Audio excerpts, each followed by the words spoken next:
Je vous salue dans le précieux nom de Jésus-Christ, le Fils de Dieu.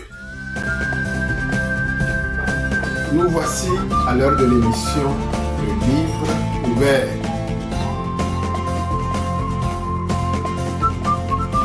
Une émission réalisée par la Bibliothèque chrétienne Akara.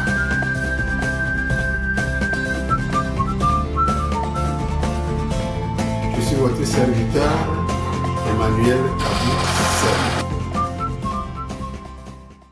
Nous voulons ce matin jeter nos regards dans l'Évangile selon Luc au chapitre 8 sur la parabole du semeur.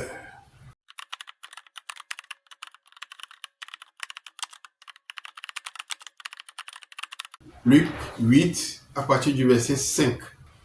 Le Seigneur Jésus dit: le semeur sortit pour semer. Et comme il semait, quelques grains tombèrent le long du chemin et furent foulés aux pieds, et les oiseaux du ciel les dévorèrent. D'autres tombèrent sur le roc, et ayant levé, ils séchèrent parce qu'ils n'avaient pas d'humidité.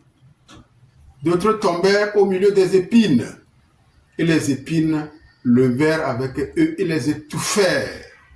Et d'autres tombèrent dans la bonne terre. Ils levèrent et produisirent de fruits au centuple. En disant ces choses, il criait: qui a des oreilles pour entendre, qu'il entende. C'est le Seigneur Jésus qui présente cette parabole que nous appelons la parabole du semeur. On voit le semeur qui était sorti pour semer. Et en répandant la semence comme ça, il y a des grains qui sont tombés le long du chemin. Et nous savons que le chemin, c'est là où nous avons l'habitude de marcher. On marche tellement que le sol devient dur. Un grain qui est tombé là-bas ne peut pas germer. Le grain est tombé et les hommes vont marcher dessus.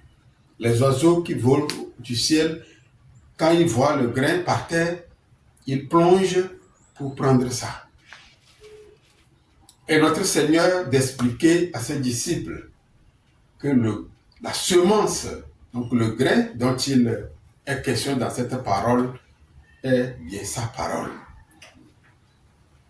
Et le semeur, c'est celui-là qui sort avec l'évangile, qui sort avec la Bible ouverte pour présenter la parole de Dieu à la foule qui est en train de l'écouter. Et le long du chemin, c'est un type de cœur. Le cœur qui est rigide, le cœur qui est dur, qui ne permet pas à la parole entendue, la parole prêchée, de prendre racine, de germer et de porter du fruit. Un cœur, un type de cœur que celui qui est conscient, celui qui connaît l'éternité, il ne va pas chercher à avoir ce type de cœur. On lui parle de Jésus, on lui prêche la parole, et tout de suite, quelques instants après, le diable vient arracher ce qui est semé. C'est le diable qui est représenté ici par ces oiseaux du ciel qui sont descendus et qui ont enlevé les grains qui sont tombés le long du chemin. C'est ce que l'ennemi fait.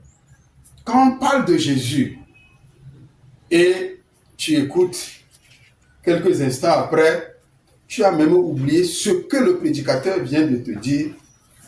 Non, ce n'est pas quelque chose d'étrange. Tu as un cœur qui est semblable à la route. La parole est jetée là, les gens ont piétiné et les oiseaux du ciel sont venus prendre. Et les oiseaux du ciel, c'est les forces occultes, c'est les puissances du diable. Le diable n'aime pas que la parole, l'évangile présenté, puisse prendre racine dans les cœurs des gens et les amener à la repentance, à la foi en Jésus-Christ, puisse les amener à changer de comportement, à changer de vie. Celui qui écoute la parole de Dieu et qui l'accepte et qui laisse la parole de Dieu travailler son cœur, il ne va plus marcher comme le diable l'a toujours enseigné. Et c'est ça ce que l'ennemi ne veut pas. Monsieur, madame, quel est l'état de votre cœur? Le deuxième type de terrain que le Seigneur a présenté ici, c'est les pierres. Les grains qui sont tombés dans les sols pierreux ont germé. Ont bien germé. Quand tu viens, tu vas voir que, oh, c'est germé. Quelques instants, quelques jours après, parce que le soleil brûle, vous allez voir ces semences qui vont baisser la tête, qui vont sécher. Et le Seigneur explique que ces grains, ces semences qui ont baissé la tête, qui ont séché, c'est parce que elles ont bien germé. Mais il faut que dedans, en dessous de la terre, il faut que ça soit bien travaillé pour que les racines puissent entrer dedans et chercher la nourriture nécessaire pour permettre à la plante d'évoluer et de porter des fruits. Et le Seigneur d'expliquer que c'est ceux-là dont les cœurs sont rigides. Quand ils entendent la parole de Dieu, ils l'acceptent avec joie tout de suite. Et ils peuvent commencer tout de suite même par aller à l'église, par apprendre les cantiques, par apprendre les chants, les louanges. Mais il suffit que la persécution réponde présente. Quand son papa lui dit, Tabalo, va chercher de l'eau, on va aller faire la libation à nos ancêtres, et qu'il dit non, moi je vais à l'église, et on ne nous permet plus, quand on va à l'église, on ne nous permet plus de faire ces choses. Il dit, ah bon, tu me connais? Est-ce que tu sais que ce sont ces fétiches-là qui t'ont gardé en vie et que tu es sur tes deux pieds aujourd'hui? Sinon les sorciers t'auraient enlevé depuis ton enfance. Allez, si tu résistes, ok, tu vas manger l'église cette semaine. Tu n'auras pas un franc pour aller à l'école. Peut-être qu'il va résister 1, 2 semaines. Et quand on ne lui donnera pas un franc pour aller à l'école, on ne lui donnera pas un franc pour aller au travail, il va dire, ok papa, bon, je suis prêt, on va aller. Il va revenir.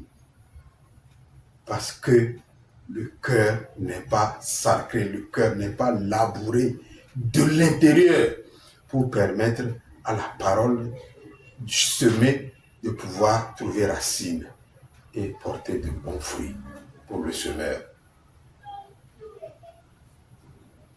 Monsieur, madame, quel est l'état de votre cœur? Est-ce que quand on vous présente l'évangile et que vous voulez mettre la parole, l'évangile entendu en pratique dans vos vies et que votre supérieur vous menace, est-ce que vous lâchez prise, vous laissez tomber? Est-ce que vous laissez tomber pour pouvoir garder votre poste? Est-ce que vous laissez tomber pour trouver la paix dans la maison?